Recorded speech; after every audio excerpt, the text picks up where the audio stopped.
Fiona, adikmu menyukai ruanganmu. Bertukarlah dengannya. Fiona, Tasya nantinya makan malam denganku. Pinjamkanlah baju yang waktu itu aku belikan. Kan tidak pernah kau pakai. Fiona, kenapa kau membiarkan Tasya berenang saat kau tahu tubuhnya itu lemah?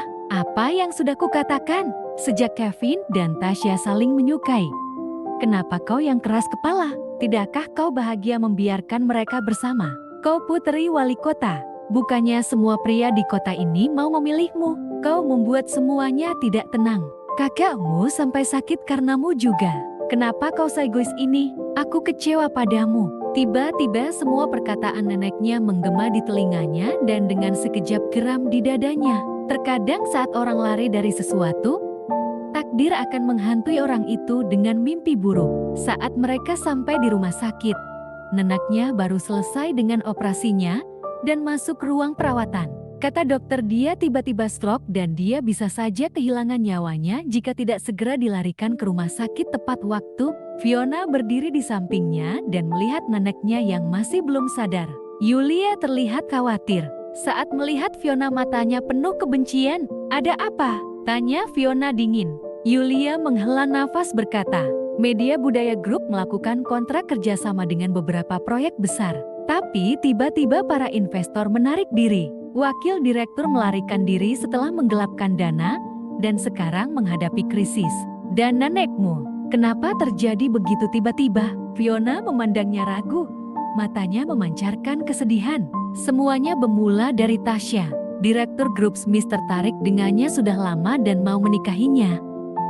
Tapi kau tahu Tasya dan Kevin tidak dapat terpisahkan. Lalu dia marah dan menarik diri sebagai investor. Nenekmu begitu sangat terkejut dan pingsan. Yulia tiba-tiba memberanikan diri berkata, Fiona, aku tahu segalanya tentang Kevin adalah salah Tasya. Kakak dan nenekmu mereka benar-benar mengkhawatirkanmu. Tapi Kevin dan kau adalah masa lalu. Dia benar-benar jatuh cinta pada Tasya. Nenekmu mengkhawatirkanmu. Dia takut kau tidak dapat mengurus dirimu sendirian. Itulah kenapa dia mencoba mencarikanmu pasangan lain yang lebih bagus. Sebenarnya Direktur Grup Smith, Jonas juga tidak buruk. Dia tinggi dan tampan juga berasal dari keluarga kaya. Ibunya juga sangat ramah. Mata Fiona berubah dingin karena pembicaraan itu. Sambil mengendalikan dirinya bertanya, Jati kenapa? Jati ya? Yulia menunduk. Biar ku jelaskan. Sebuah suara yang tua memotong pembicaraan. Kau sudah bangun, Bu. Bagaimana keadaanmu? Kata dokter, kau bekerja terlalu keras. Kau bahkan belum bisa kembali kerja. Yulia terkejut dan menghampirinya. Fiona menyadari neneknya telah sadar tanpa ada yang tahu. Sepasang matanya yang tua masih terlihat memandang tajam. Nadanya terdengar serak. Jelas dia tidak terlalu senang dengan Fiona. Kau tahu kau masih anggota keluarga Collins? Kau bahkan tidak kembali saat kakekmu sakit atau saat adikmu kembali. Kenapa kau ini? Fiona terus melontarkan pandangan dingin selagi menerima ocehan itu. Kenapa harus? Aku akan ke dokter saat sakit. Pulang saat mau makan. Apa yang bisa kulakukan saat kembali di sana? Neneknya tidak mengantisipasi sahutan Fiona. Waktu dulu tak peduli dia mengkritik, Fiona hanya akan tetap diam. Namun sekarang, ibu tirinya itu dengan cepat berseru, Fiona, beraninya kau menjawab nenekmu seperti itu? Nenekmu itu tidak boleh lebih tertekan lagi sekarang. Dokter baru saja mengatakannya. Kau tidak dengar. Seringai Fiona semakin lebar selagi tetap berdiri menghadap jendela, seolah tak didengar apapun. Neneknya melembut setelah melihat Fiona beberapa saat. Ini bukan momen yang kritis bagi keluarga kita. Aku hanya berharap kita bisa bersatu lagi dan mengatasi masalah ini. Kita harus mendapatkan proyek besar dari grup Smith. Itu benar, Fiona. Budaya Group adalah hasil usaha keras keluarga Collins. Semua usaha nenekmu ada di situ. Kau harus menyelamatkannya, Yulia memohon. Aku menyelamatkan Budaya Group. Bagaimana caranya? Apa kalian yang menunjukku untuk menempati posisi di atas? Atau kalian berpikir aku sebagai penghubung dengan grup Smith? Pikir Fiona itu hanya lelucon. Kau bisa menyelamatkannya selama kau bersedia menikah dengan Direktur Grup Smith. Kalau kau menyetujuinya sebagai ganti Tasya, itu akan mengatasi masalah kita. Lagi pula, Kau terlihat mirip dengan Tasya. Direktur grup Smith akan menyukainya.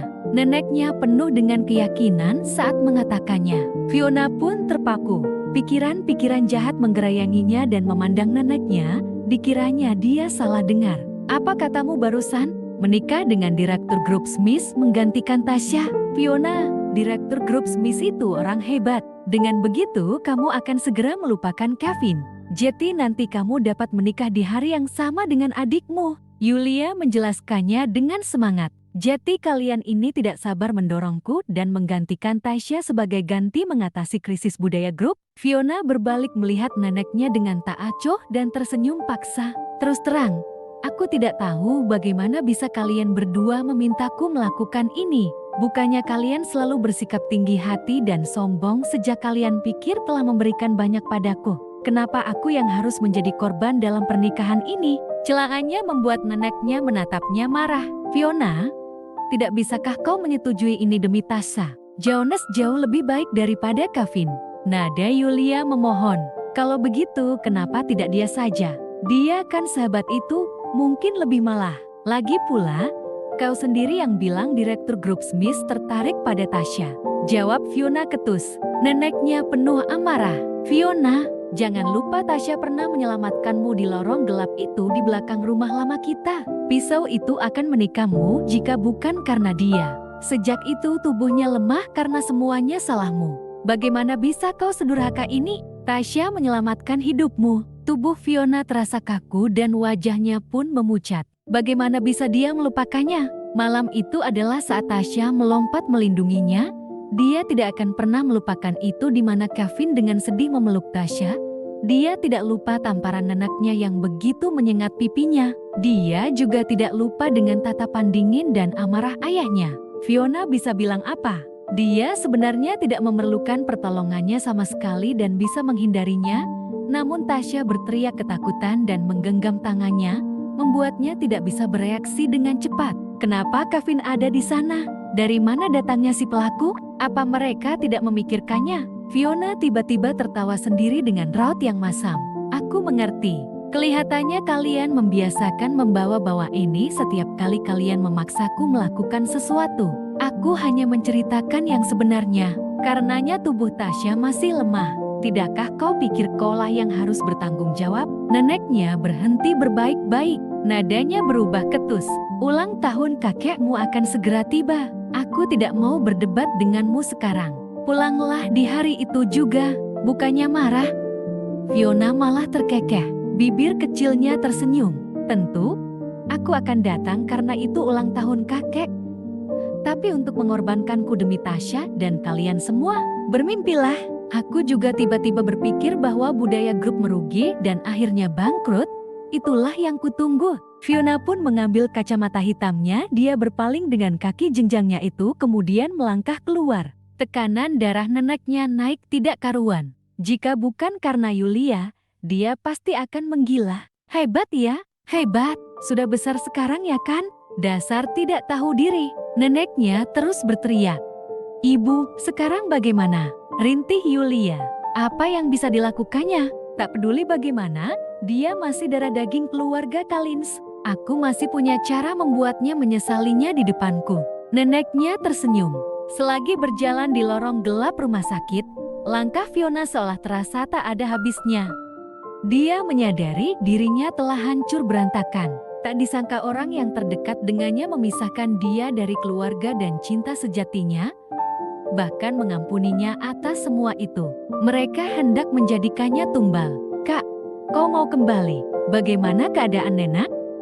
Fiona berpaling, dilihatnya Tasya menghampirinya selagi menggandeng tangan Kevin dengan mesra. Fiona tidak melihat mereka berdua dan berlalu begitu saja. Sosoknya yang semampai itu menghilang dalam redupnya lampu di lorong rumah sakit itu. Tasya mulai menangis lagi dan Kevin menghiburnya.